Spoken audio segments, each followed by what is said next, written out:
Hello, everyone. Welcome back to another Fireside Chat. This is Fireside Chat 57. And if you're new to this channel, just a reminder. So we are from Codurance. I have myself as one of the co-founders. We have Mashuk Badar, the other co-founder, and Steve Lydford today with us. And he's the CEO, COO, not promoted yet. Just gave him a promotion already. So that's going fast. So with our COO for Codurance UK. So our fireside chats, basically like myself, Mesh, and Jose Huerta, that is our managing director for Spain. We used to have discussions outside working hours. Sometimes Steve joined us as well. So we had a drink and talked about things related to software craftsmanship, agile, and our industry as a whole. And at some point, we decided to start recording those videos. And a lot of people, for our surprise, and liked it, and now are contributing to the discussion, joining our YouTube live chat, sharing their experiences as well, which made these experiences far better. In our last episode, so last week, we were discussing about tech layoffs. So everything that's going on with tech and loads of people being, losing their jobs. And then towards the end, I think that was Mash that said, how can we avoid that? Or, well, there are things that we cannot control, like those very large scale tech layoffs. This is not related to us, an individual. That is happening across full departments of companies.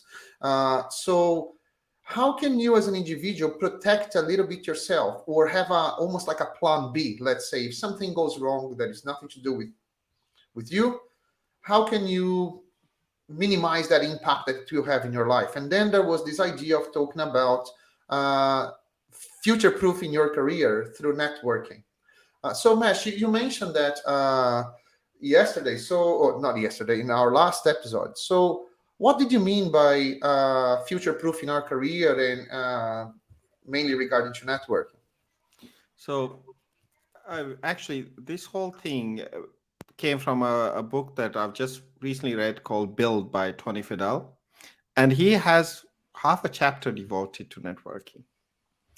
And I had, I mean, of course, it's quite obvious when you start thinking about it. But his views were that as a professional, it's extremely important to cultivate the networks that you have. He was talking about people. He was working at Apple with some of the most brilliant minds, yet not completely unknown outside Apple. And consequently, when they don't actually have opportunities come to them, and themselves getting stuck in a bit for rut, they're always in that same thing because nothing is coming towards them, and even they themselves feel quite uncomfortable that if they leave this place, where will they go, right? What would be their next venture? And people who build their own networks, they take their career and their future into their own hands, because there's a bunch of things. One is about the obvious part of networking is the opportunities that come to you. If, for example, if you leave one job, you can speak to your network, and before you know it, you can start working with the people that you know and admire. But also networking from the point of view of awareness and building your own knowledge base and getting involved in that discourse with the right kind of people is extremely important. Often we kind of just think that, just put things on Twitter and this and that, but it's extremely important what kind of networks that you are engaging with, and how you are engaging with them in order to further your career, your own knowledge, your own skill, your own profession, basically. And so when we were talking about tech layoffs, in particular, we were talking about, if you leave work, or you have to leave work, then you should actually have a lot of options available to you right now. If you are a great professional and you've cultivated these networks, people should be, people can't wait to actually bring you on board, right? I think that's a good indicator, right? It is, as I've met some very senior people in my career who have been good at this, that they're the kind of people who don't need to go to a recruitment agency or start looking for jobs. That they are people are coming to them. They just go to their network, and or as soon as their network learns that they have become available or are looking for work, their network comes to them. Yeah, so yeah, it's the same for me. Like, it's funny that you mentioned that, Steve, because like I also I don't remember last time I actually sent a CV. In fact, like well, I do remember now. I think it was like many years ago. It was like when I joined Mesh and Akbar at Valtech. That goes back to, I don't know, 2005, or something like that. So since then, 5 or 2005 or 2006. So since then, it was all through, well, getting to know Mesh and a few others, and so this is quite important. How it was it for you, Steve? Like, in terms of networking, how important that it was for you, and can you give us some examples? I don't know, of things that you've done. Yeah, so it became really important for me personally for a while, because I worked as a contractor, and the chances are you're going to move around a fair bit during that. And if you try and do that without a good network, that is extremely onerous. That is, phoning up recruitment agencies, putting your CV online, sifting through a lot of stuff, receiving an awful lot of phone calls as soon as you go anywhere near one of those kind of online recruitment platforms. And it becomes really, really clear that, very early on, if you don't have a good network, then you need to start to build one. And actually, you find that there are a group of contractors in London, was where I was contracted. There's a group, you kind of bump into each other all the time, and are recommending each other all the time. And that was my first real bit of networking, in that, we were kind of, you'd have a group of people that you worked with, that you knew really well, you enjoyed working with, and you would kind of help each other out. And I might know someone who knows that. Let me see if they're available. And that was the kind of first thing. And that was really because of the pure nature of contracting, that you move fairly regularly. But yeah, that was that was very that was not me with a plan to go networking. That it kind of just came as part of that thing, just really as a labor saving and effort saving device. I think that even when you joined us, like, you were recommended by Pedro as well, weren't you? Yeah. I met Pedro when I was contracting. Yeah. So for those of you that don't know, so Pedro used to work for us, and Steve was one of our first one of the first people to join Codurance, and that came through a reference for someone that was already working with us. So I believe that all of us, like, we agree that networking is a good thing, but like, what are the different reasons, let's say, that you could network? Because I still know a lot of people that don't network, or they feel that might be very unidirectional or unidimensional. So in your views, like, what are all the different reasons that you would network for? The way I see it is that there are some networks that are natural, and others are curated, and then there are others which are kind of broadcasted, right? So the natural networks, the way I see them, is you've been working with some people, right? So you naturally get to know them. They're working in your team, they're working in your company. Maybe we can talk about company networks a bit later, but especially people you're working on a day-to-day basis, and you go for lunch together, or if you smoke, have a cigarette, or go for a drink in the evening, and so on. Then there is network that you curate, right?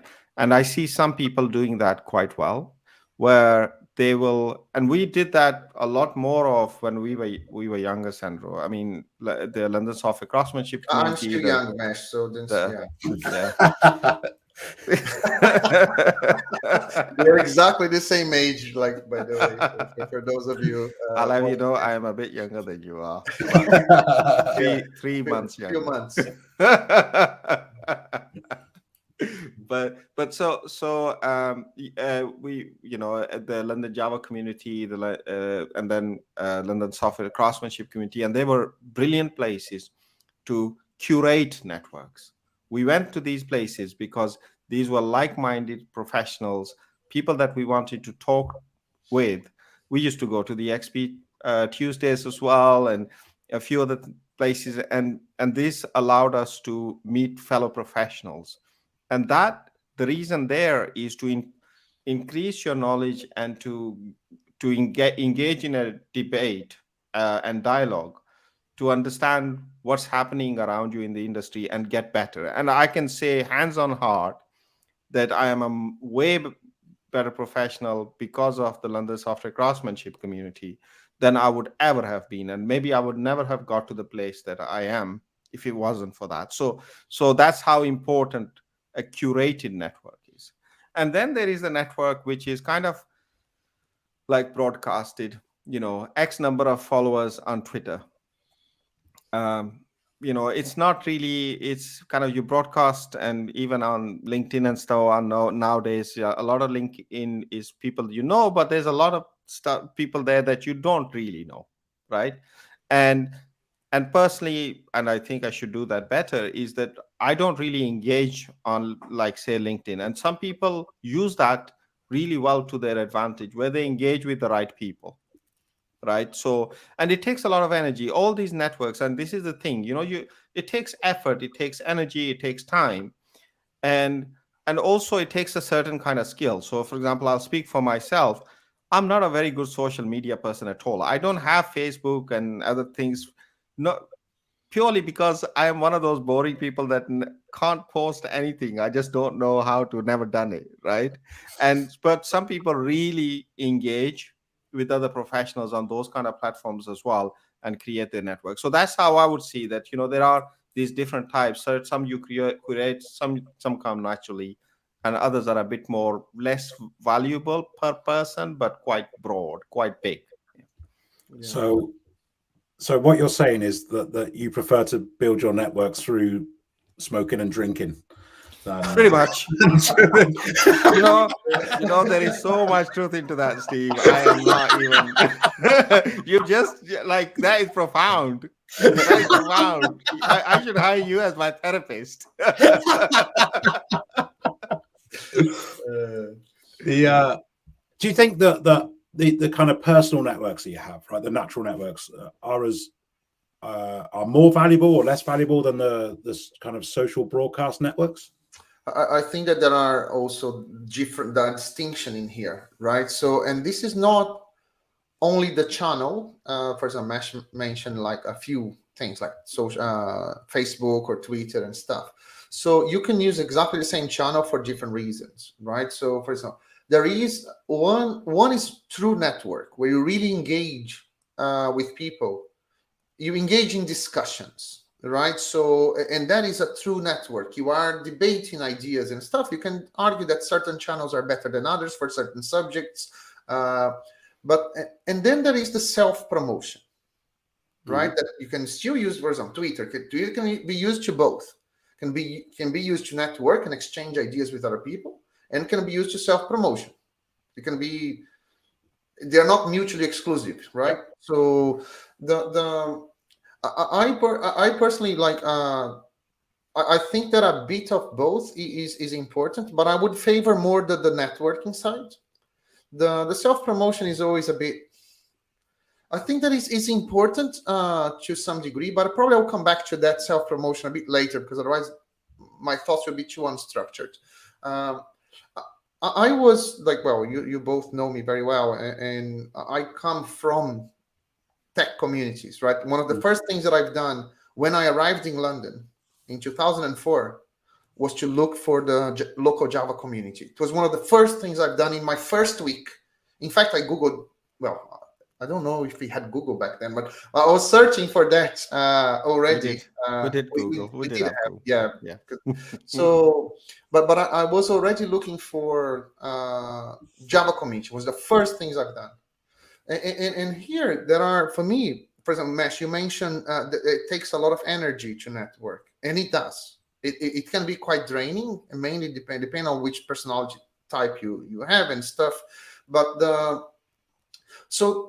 the intention of the networking is also important, because that also impacts how much it will drain you in a way.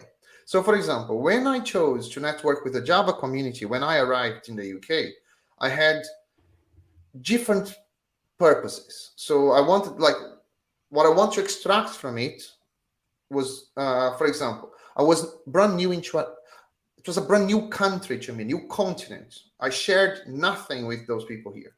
So I had to, in a very short period of time, I came from a place where I had all my friends that grew up with me, went to university, I had my language that we spoke, jokes that we made, to a place where I lost everything when I was 27, when I came over. That was dead. So for me, going to the Java community, for example, I was trying to achieve multiple things. First of all, I was trying to make friends. I was trying to be inserted in a new country, in a new society, and nothing better than finding a thing that a lot of people have in common. So, for example, I always liked Java, worked with Java for a long time. So, being in a place where everyone that is in there like the same thing that I do, or at least one of the things that I like, made it very easy to connect to people. And it was not so draining because I was there to meet people, but also to talk about a subject that I liked a lot, that I used to talk when I was back home. So if you are going out to talk about things that you like and meet like-minded people, that is less draining when you do a concerted effort, for example, that you are trying to network because you want to find a new job very soon because you are unemployed, or because you want to promote something that you sell, or your business or service or whatever. So that is far more draining, because now the networking is a means to an end. It's not the end itself. See what I'm saying? Yes.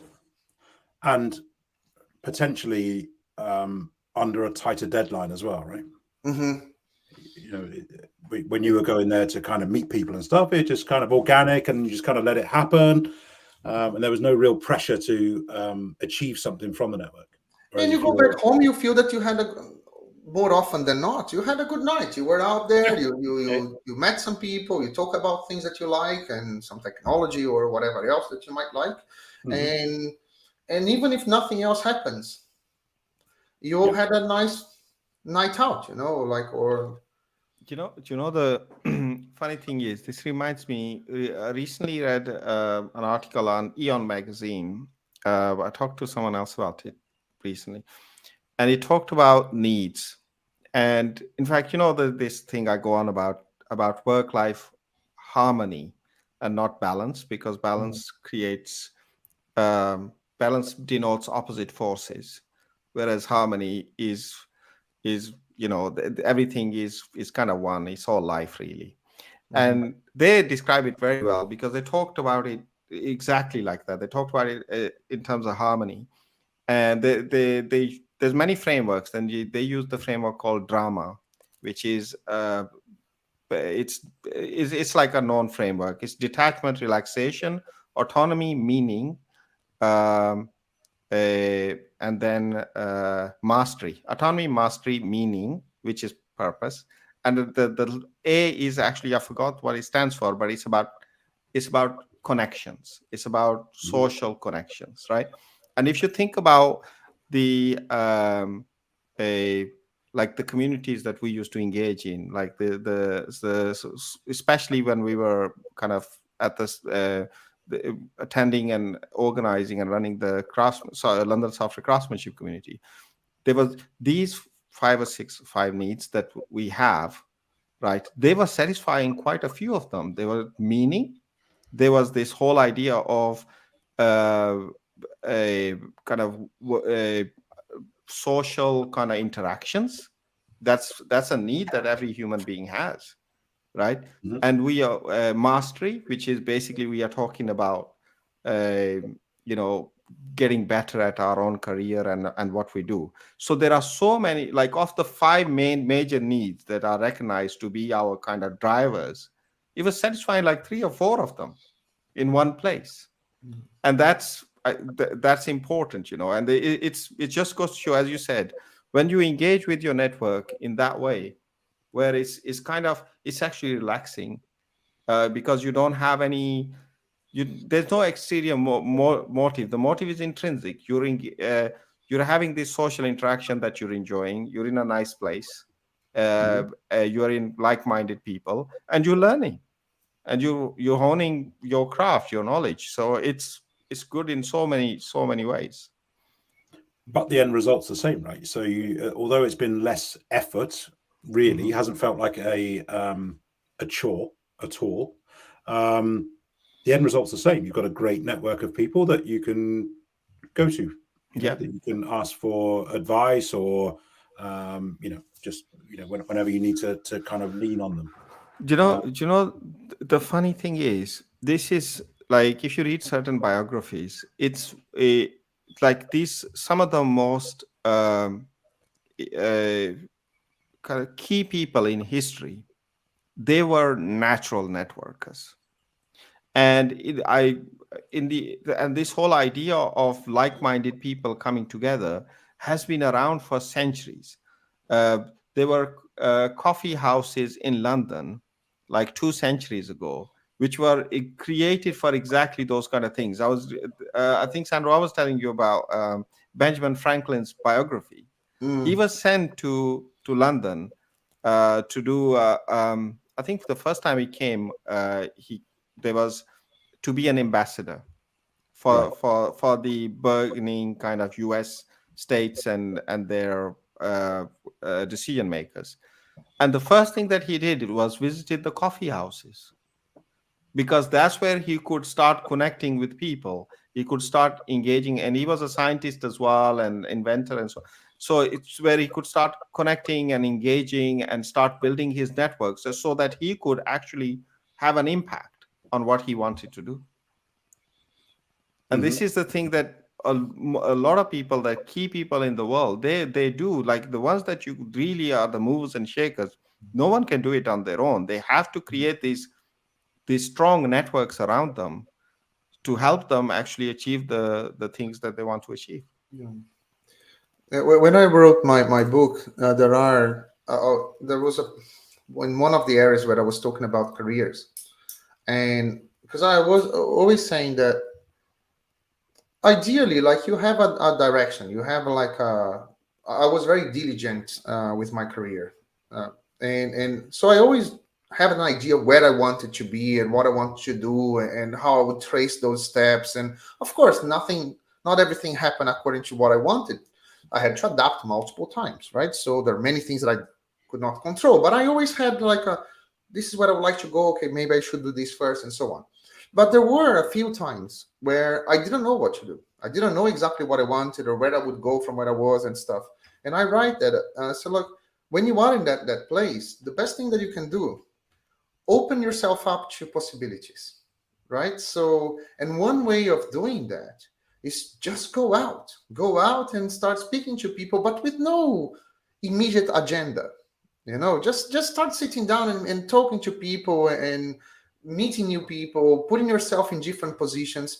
So open yourself up, because I always say, like, if you close yourself down, like, no one is gonna, unless it's you're very lucky, but no one is gonna just knock at your door and say, hey, there is this amazing opportunity. I never heard about you, but I just knocked in this random door and you happen to be inside, so I'm gonna offer that to you, right? So normally, like, one way to sometimes when you don't know what to do is like, speak to people, go out, make connections, because you never know what's going to happen.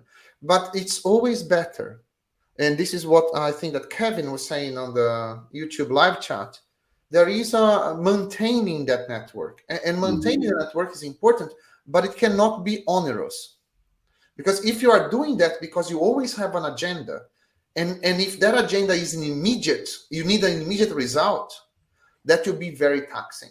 Very taxing, because every meeting that you go, you have that expectation that something needs to happen, and you end up forcing certain relationships and stuff. But if you just do that naturally, you said, you know what? I haven't seen those guys. Like, I left a job like 2 years ago or 3 years ago, 10 years ago. Haven't met those people like in a long time. Why don't I just ping some of them and see if they want to have a meal? If you have a drink, you can have a drink or a meal or whatever, right? So, and you start catching up with people with no hidden agenda. You go there, have a nice chat, and then go out. or if there is a technology thing that you want to learn, or you feel that you know a lot, because that's the other thing. So there is always again, I'm very deliberate about my time in general. But even when for example, I'm deliberate about, I would like to have fun. I would like to go to a place and just talk to people with no hidden agenda. That is, I do even that deliberate, So then I said, like, I'll go to the software craftsmanship community. I'm going to go to the Java community. I'm going to just sit down with like-minded people, talk about stuff that I like. Or if I say, no, I would like to know more about certain technologies, or there are some skills that I feel that I lack. I'll be very deliberate about that. It's like, look, I'm going to go to those places and see if I can learn something. Or sometimes you want to promote something, or you want to start creating a profile. And so like, okay, what do I know? What could I share that it could be valuable to someone? I'll be deliberate about that. Some communities, as Mesh said, the software craftsmanship community ticked many boxes, because I could have fun, I could learn, I could meet like-minded people, I could present, raise a profile, I could learn from other people. So I'm saying, and plant loads of seeds that, well, Codurance exists because we did that work with the London software craftsmanship community. Yeah. If we didn't have that community, probably we would not have this business today. Yeah. Right? But we didn't start that community with the idea of to have a business, because the Codurance was founded 3 years after, almost 4 years after we started the community. So there was we didn't do we are going to do that because I want to plant the seed and in 6 months time collect something. No, it was not like that. And in fact, there are other aspects of networking as well, which is about finding people that you would like to know, but this is more targeted. So but finding mentors or specialists and kind of getting close to them. I know quite a few people who I've seen, like people who will get close to people like Kent Beck and Inaro, and they would, because they know that these people, they are creating, they have a wealth of experience, and there are certain things that they're talking about that they want to get close to them to understand why and where the context behind it, so they themselves increase their knowledge. And this is this finding your mentors. And like a lot of times people think, well, you have one mentor, you can have as many as you like.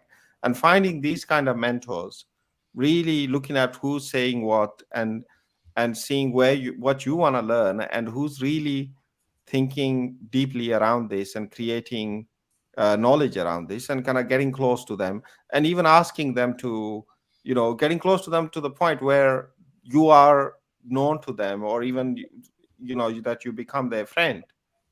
And that's quite a good result, because that will propel you in many ways.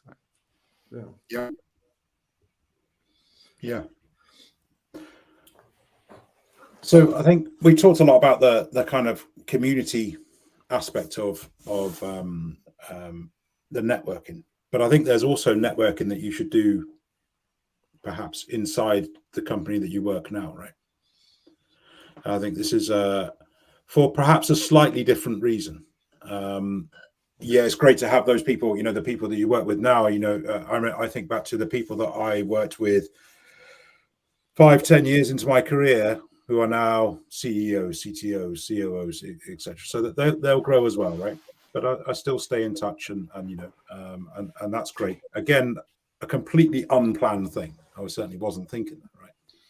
Oh, I must make friends with this person because in 15 years' time, there might be something great. But also, I think at work, it can really help you to achieve things, right? So, if you have that network, that you are kind of already have some connection with people, that every time you speak to them, it's not to ask them a favor or to ask them to give them some work to do, or give them bad news, right? It's if you already have those connections, and knowing that person who to go to, it's a much easier conversation when you go there and say, I need to roll back that from production because I really messed up. Now, if you already have a connection, that's a much, much, much easier conversation. Funny you should say that, is that all the previous bosses that I have, they are my friends, like lifelong friends, right?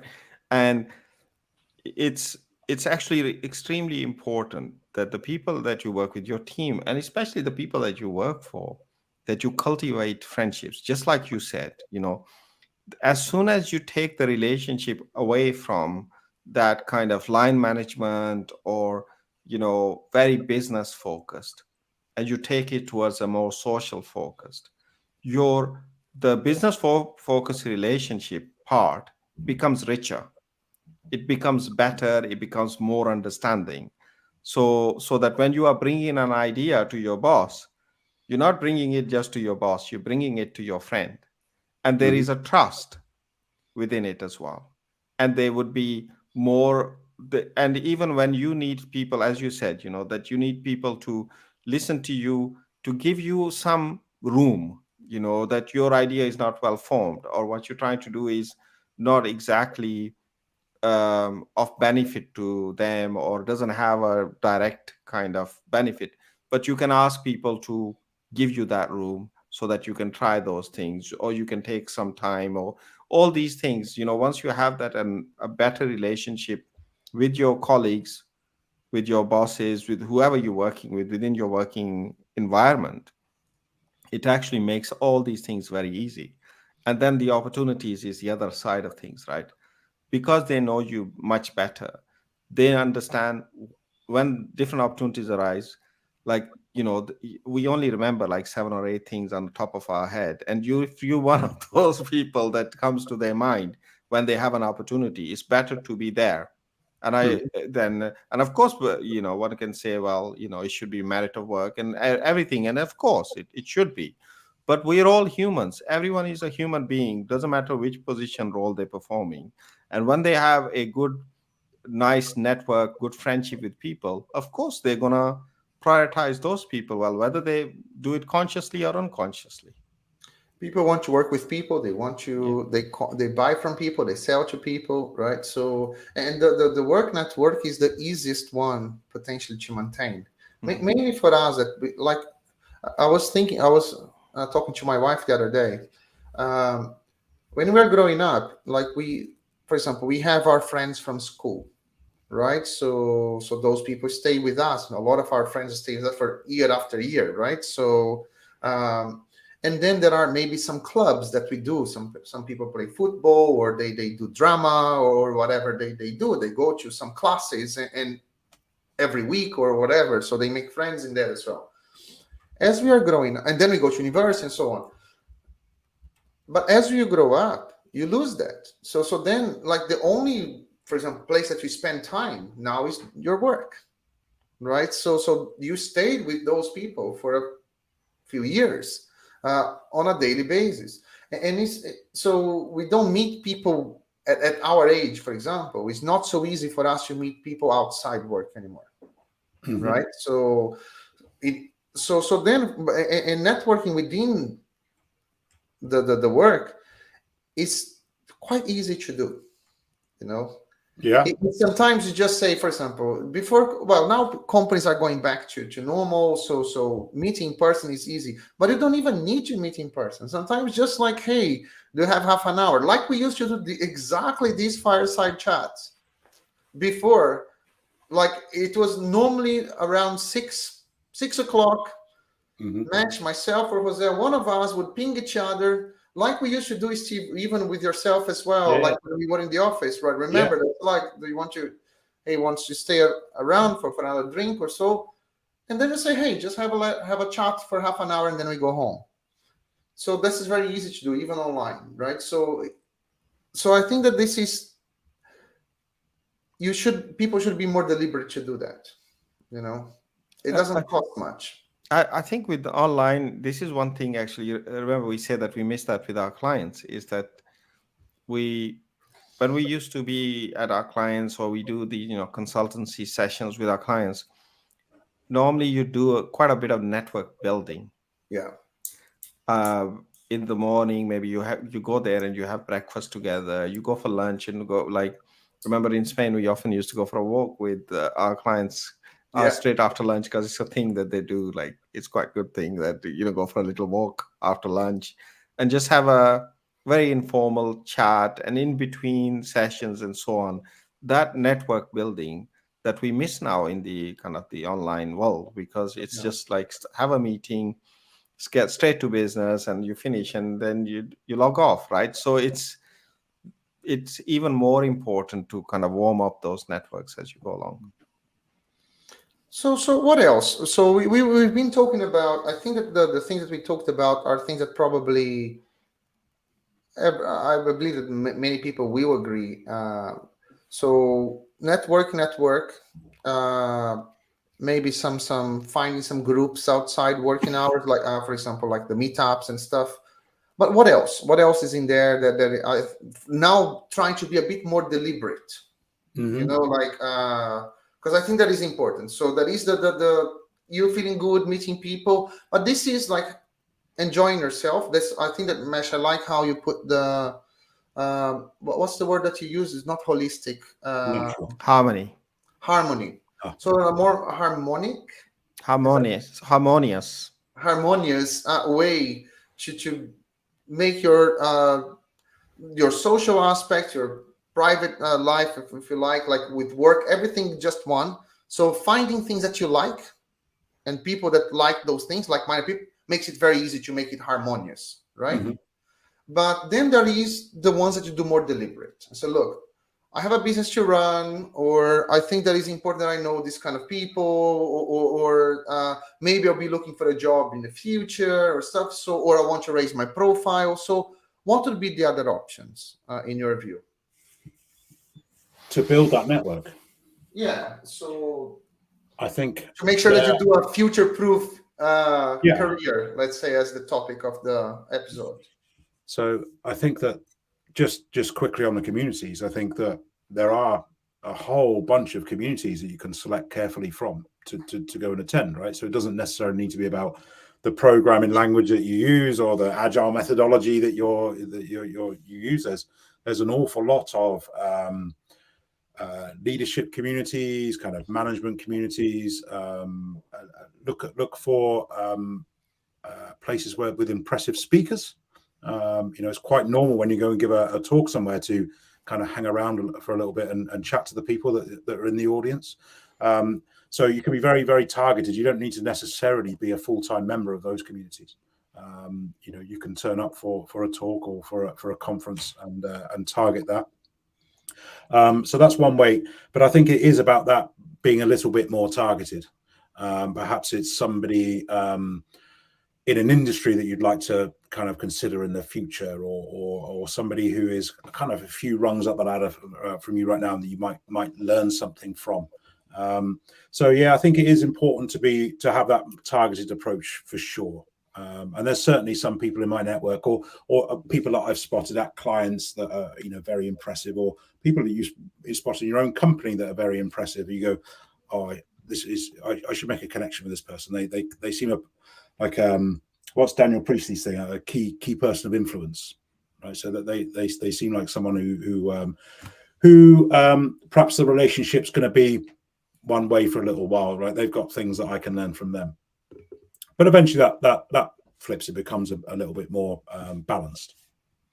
I think this is a very important thing, that so initially you do start from, I think Kevin said, generate content, cloud, generate a network, like this podcast. And yes, but not everyone starts from there, right? And you start with having this genuine curiosity about what people are talking about. So if you are interested in something and you want to learn more about it, one of the ways, or the best probably way, is to go, who are the experts in that area? And you'll find that they've either written books, articles, they have their own kind of content generation, that kind of stuff, and then engage. So it's not just about consuming. And this goes to communities as well, by the way. It's not just about attending, it's about contributing, right?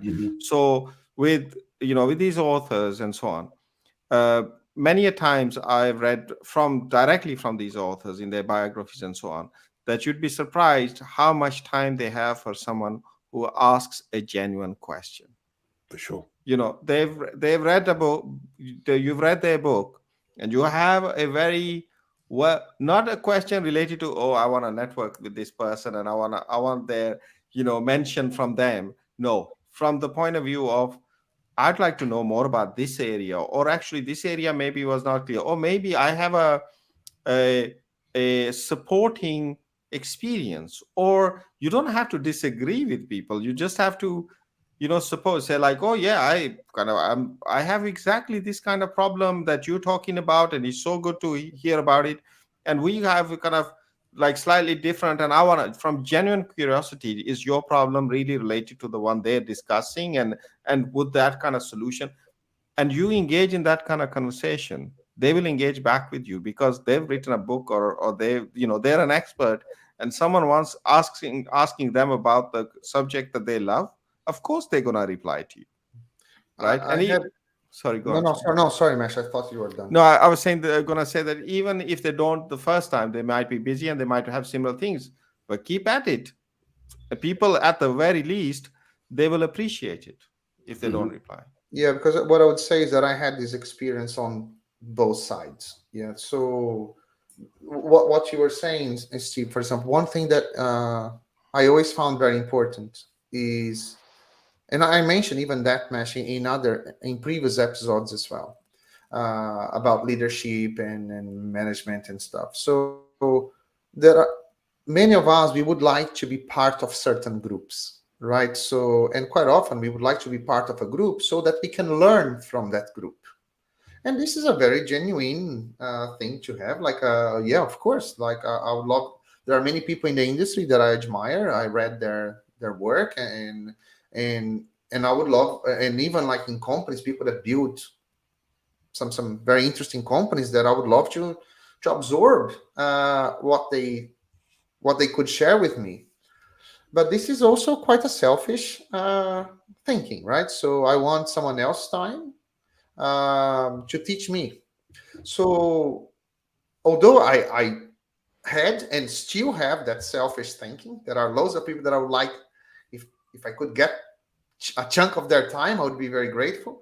But I always thought about what would be in it for them, because there is a limit, right? So for example, at the beginning, I was not very skilled in doing those things, and I just want to absorb. I was much younger and stuff, and sometimes, like, you become like, some people say, look, I'm happy to interact with you, but like, how you interact with them is very important, as you're saying, Mesh, like how you approach them. And also, like, there is a limit to how much of their time you can take. So I was always very deliberate in making sure that, well, trying to my best, that they would not be a waste of time to them. So, and a way to do that is, I try to do as much as I could on my own. So, for example, if I want to, I don't know, speak to someone that is very knowledgeable in a subject, I cannot get in there and say, hey, person that knows everything about this subject, I know fuck all about this subject, so can you teach me something about it?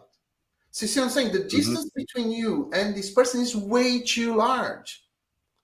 But if you go there and say, you know what, I would love to have this time for this person, but there are many other people in between, and there is, most important, there's a lot that I can do. So I was reading everything I could. You mentioned, Mesh, like taking some people, first of all, understanding our industry, or in certain areas of our industry, who are the people that are leading that area, like being a technology, a methodology, like whatever, right? So you understand that, you read that, you consume that material, you prepare yourself, you go as fast as you can, given what you can do on your own, so that when you get closer to those other people, you have far more intelligent questions to ask. And that is what you're doing for them. I was just thinking that then, because it's really, it's a thing that's easy to say and hard to do. Like, it needs to be a two-way street. And what can I do for them? Well, maybe you can't teach them something, but you can certainly, give them an interesting conversation, right? Just or ask a question that will be challenging for them to exactly ask a question for them that they will need to think to answer. Yeah, absolutely. And that's enough. So it's not like a big thing we're saying, oh, they help me out with this, so I must help them with that. What do I know that they don't that I can teach them? It's not like that. It's how can we just provide some intellectual stimulation of some kind? How can I make this not boring for them? How can I make this how can I help them come away from this conversation thinking, I really enjoyed that? Yeah, because for example, I said that, for example, I was, again, very deliberate in getting closer to some people that I admired and knew far more than me. And so I was very deliberate about it. But like when I got to speak to them, and I tried a few times, I had read almost everything that they had published. I knew their body of knowledge, like to a very deep degree, right? So then when I was going to speak to them, I could ask some questions and not put myself too low. But then I also want to distinguish two things. One is, like, let's say we were all developers, right? So getting to someone that is a much more experienced developer is still easier for us to walk a long way to get as close as possible to where they are and then have that conversation. I will probably to be good also to touch on things that are, for example, there are people, let's say, building a company, right? So Mesh and I never built a company. Steve, you are part of building this company yourself. Like the things that you do today has nothing to do with when you were hired, right? So you did an MBA and you thought that would help. But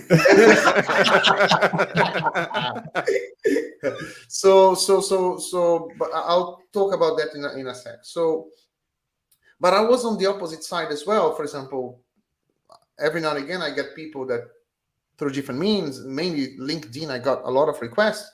People come to me and say, hey, and ask me a question about stuff.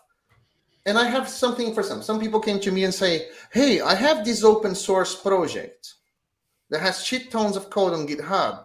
Can you do a review to me and see where my code is? Oh, good. Yeah. And then you have some people that say, look, I read your book, and in a specific chapter, you mentioned this and this and that. In my context, I have this and this and this situation. I'm struggling to match what you said to my context. Can you clarify? The difference for me is, like, one, I said, look, although I love looking at code, there's no way I can stop my day and spend hours and hours going through your open source code, because what you are asking me is so far, and I'll need to invest so much time. Where the other person was very precise. You know that, for example, the person did their homework. They read, they understood, they tried to apply, and they asked me a very precise question about my work and stuff. So then I have all the interest, because at that point, I was thinking maybe there are some things that I haven't thought about. And I remember, like, very recently, like a few weeks ago, I was speaking to a guy that I never met before, and we exchanged loads of voice messages because he was describing his context. I was asking more questions, like, okay, but tell me about this, because I was curious. Because he was saying, like, I'm trying to do that and it's failing. I tried this, I tried that, I read your book, and then it got my curiosity. Yeah. All of a sudden, I had all the time in the world for this person. So those are the things that are also important. Like when you are trying to network, I think generalizing is, you need to consider, like, what do you bring to the table? And again, you don't need to be an expert, but at least you need to have some informed questioning, like, so you need to start creating an argument, engaging with the group in a way that the group will be engaged as well. You cannot just start from scratch and say, go to some architect in AWS and say, I never heard about the cloud. Can you tell me about something about the cloud? And this is one of the main architects from AWS. The gap is way too big. Right? Yeah, for sure. Yeah, so I think that's probably, so we were talking about, the kind of, the outside of the just kind of friendship group, colleagues, kind of local, community members, that kind of stuff.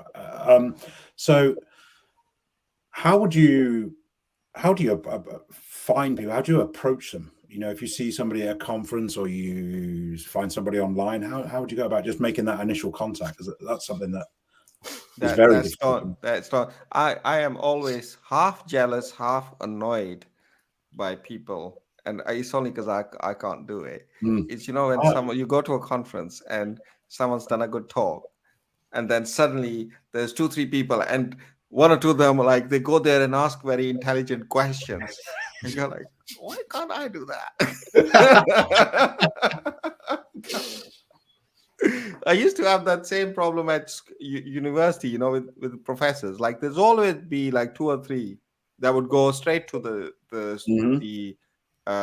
lecturer and start asking questions, really relevant questions. I don't know if they were really relevant. I mean, the lecturer would answer them, so I guess they were relevant. But I think part of it is that you need to build that a bit of a thick skin. That I think one thing that stops me quite dead in my tracks is that, almost like a shyness, right? Even at this age, that, no, like, there's a bunch of people there already, and I'd like to have a chat, but I'll be competing amongst other kind of, like those little chicks kind of waiting for the mama bird to to put some more there, that kind of thing. And you think, oh no, maybe I'll do it later. But actually, it's a very good way of engaging with people. And I think, how do you build that skill to do that? It's hard, really hard. So Yeah. we sponsored Rust Nation in London last week. We had 2 of our guys run the workshops on the first day, and then we were at the conference on the second day. And I had to spend Friday trying to network with people. And it was excruciatingly embarrassing walking up to a group of people who all kind of stood around, facing each other, eating their lunch, trying to kind of barge yourself in. Yeah, that's so difficult. so I love talking to people. Once I am in there and talking, it's fine. But that initial conversation, felt so rude. Getting yourself in there, it's so difficult. I find it awkward as well. But I also, again, I think that I'm quite self-conscious of where I am as well, with my career and my knowledge. Maybe too much, in a way. But for example, more recently, I would love to start meeting people that have built companies larger than ours. That, for example, and I'm trying to get closer to some people, and I'm having some success. But for example, one thing is to say, look, I want to build a company. So you don't even have a company, right? And then you say, look, why don't I try to reach out to a CEO of a multi-billion Coca-Cola? Yeah, exactly, of Coca-Cola. Let me go to the senior management of Coca-Cola and say, like, let's see if they would give me some advice. Again, it's that gap. You need to be conscious about that, right? So not only in terms of knowledge, but in accomplishments as well. Accomplishments, is that the word? The things that you accomplished in life, right? Yeah.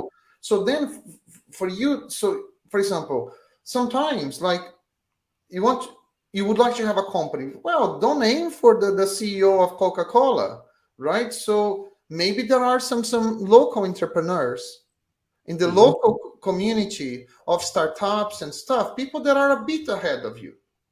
So of course, do your homework, read all your books about building a business, learn about business and stuff, do a lot of homework yourself, but speak to people that are maybe a few steps ahead, not like a world apart from you, because the gap is way too big.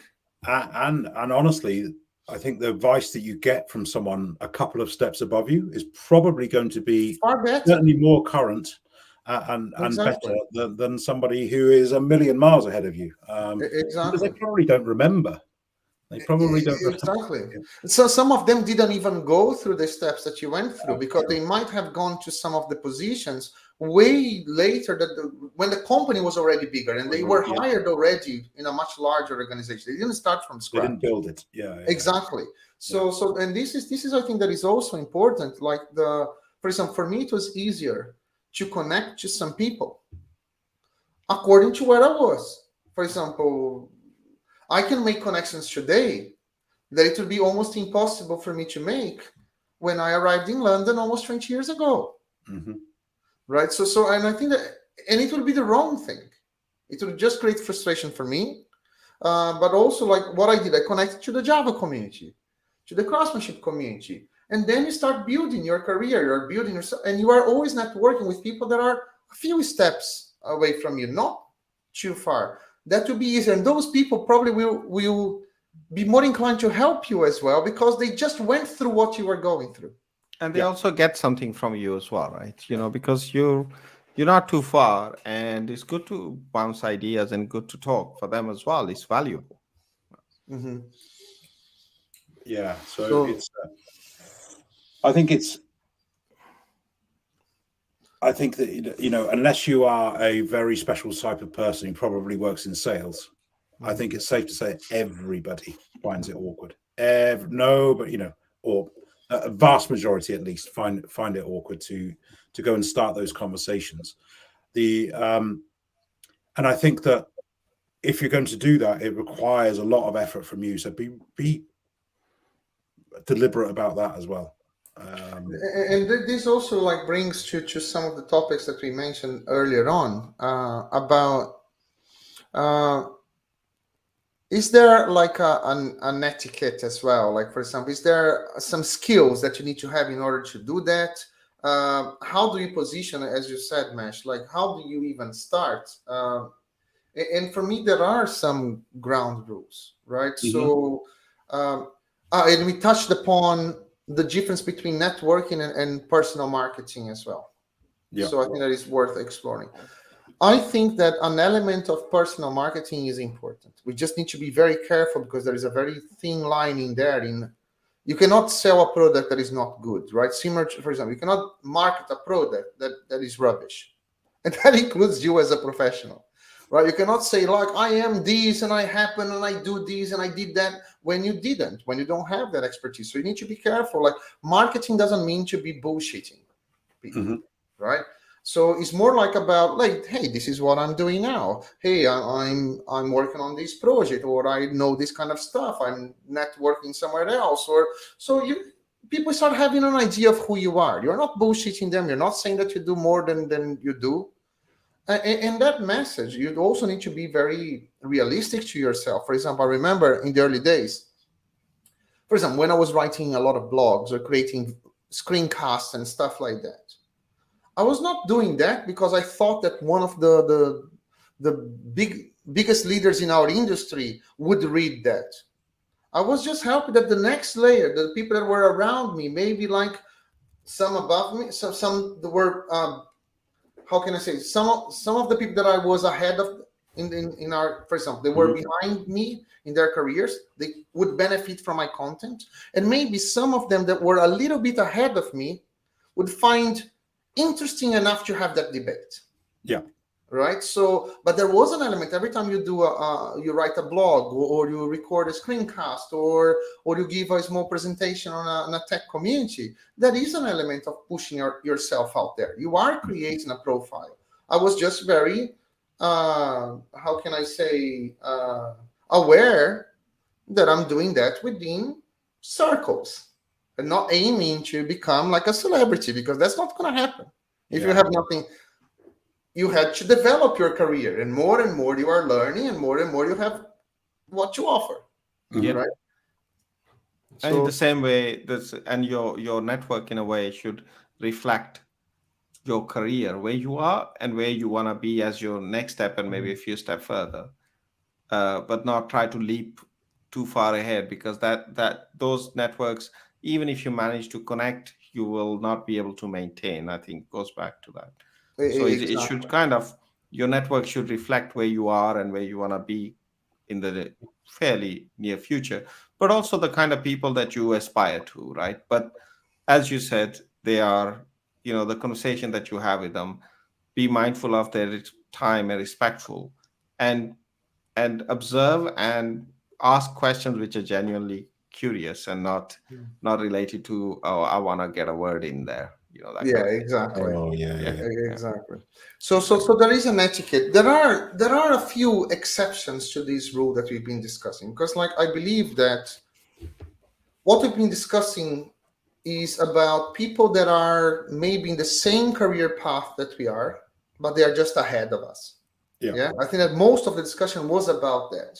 Mm-hmm. But there are people that are not in the same career path, or let's say, for example, we are growing a business, and then there are other people that either created much larger business or more successful business, or they were put in positions already in those businesses. Either they create from scratch or they are in leadership positions. Those people are not necessarily on your career path.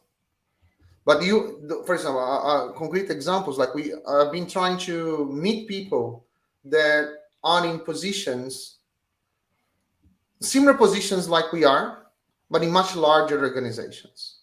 Because Right. I want to learn what it would take to take our organization to where they are. So, but it's not a direct path. So I'm saying it's not so easy to learn enough to get close to them. It's a bit different. Mm-hmm. So in those cases, I think we were talking about the etiquette of networking. It's always important to be respectful of their time, as you said, Mesh, to make sure that you are prepared. If you are going to try to target someone and you somehow convince them to give their time to you, being 15 minutes, half an hour, being like a message, an email that you sent them, make sure that you are very targeted, that you make their time worthwhile, right? So, and also, like, for example, what I'm finding very useful to me is being humble. Don't go there. You are not going there to sell anything to those people. You're not going there to say how good you are, because they don't care. They are what you are doing now, they've done before, right? So you cannot go there and say, I'm great, I'm this and that. So I'm using a very humble, I said, look, and I'm being honest, I said, look, I have this, I admire what you are doing. There are many things that you do at your level that I don't know how to do, and I wonder if you have some of your time, because I have loads of questions, and that would help me a lot to understand certain things that I cannot understand. Mm-hmm. So of course I tailor the message in a better way, but like this being very humble, like I had a few conversations recently. You are saying, Mesh, that you can have multiple mentors. I would not go as far as consider those people mentors, but I'm meeting people recently that are giving me advice for free. And the only thing that it took is for me to send a very humble message to say, look, I'm trying to do this. I really admire your work. If you could have, I would love to have a small chunk of your time so that I could ask a few questions and then get some advice. And it's amazing how many people would be willing to give their time if you ask for a 15-minute thing or one message. I'm stick to it. That's the important thing, right? Is like don't ask for 15 minutes and try and take an hour, right? It's again. So and all of a sudden, of course, that there is an element. So this is where also there is this is not an easy thing, because it's not that everyone that you're going to ask or try to connect, they're going to accept or give their time. And this is where the personal marketing also plays a part, because once you connect to people that you normally don't have a close relationship, one thing, they might ignore you completely, but if they are at least curious, like who is this person, they need to find something, right? So they need to click on you or Google and find something. It's like, okay, I'm ahead of this person, like in terms of career or achievements, but this person is a person that is achieving something. See what I'm saying? So then they will relate to you and they want to help you because they know that you've done your job. You're not just, hey, I just graduated and I want some advice from the top executives in the FTSE 100. And not everyone has that, but I think it's important that your profile, your bio, and all those things is intriguing. So that you know that people are, if you connect to people, they're gonna come onto your bio, and so that this is your chance to sell and yourself and say you're someone that they could speak to, and it's not just a random person, that it's someone actually quite interested in this area. Exactly. Sorry, go on. No, I was just saying, like, tailoring those messages when you are trying to reach out to people that are a bit outside your network or not on a direct career path. Tailoring that message well is important. Make sure that you are humble, that you have something to show in terms of you are not someone that knows nothing, right? So they probably will have some interesting conversation. I think that is quite important. Mm-hmm. Very much so. So Mesh, you were saying something. No, I was just gonna say that we've kind of gone past the time, We so have. maybe it's good to start wrapping up a bit. Yeah. So any final words from you, Steve, about I was future-proofing your career in networking? I was just going to say, I think it really is important. I didn't know how important networking was when I was a junior developer. I had no idea, and I wish that I'd started much earlier, because if I do go and stalk people on LinkedIn and think, there's some people in really impressive positions now. But I think, you can't start early enough. I think, it can be not a natural thing to a lot of kind of software engineers to go and put themselves out there. That I think have a little bit of a plan. Walking up to somebody after a conference, saying, "I really enjoyed that. What a fascinating subject. What books would you recommend for me to learn more?" Something just nice and easy for them to answer, and kind of start to make those connections, and then follow up and say, "Oh, I read that book." You drop them an email. I read the book. Absolutely fantastic. Can't thank you enough for your help. That's enough to start it. You don't need to go with big, difficult questions. And that was one other thing is, like, when someone does give you some advice and you go away and have a think about it, it's always nice just to be courteous and polite and kind of message back and say, your advice was fantastic. Really valued it. Thank you very much. Chances are you'll get a little bit more. But, that's me. Nash?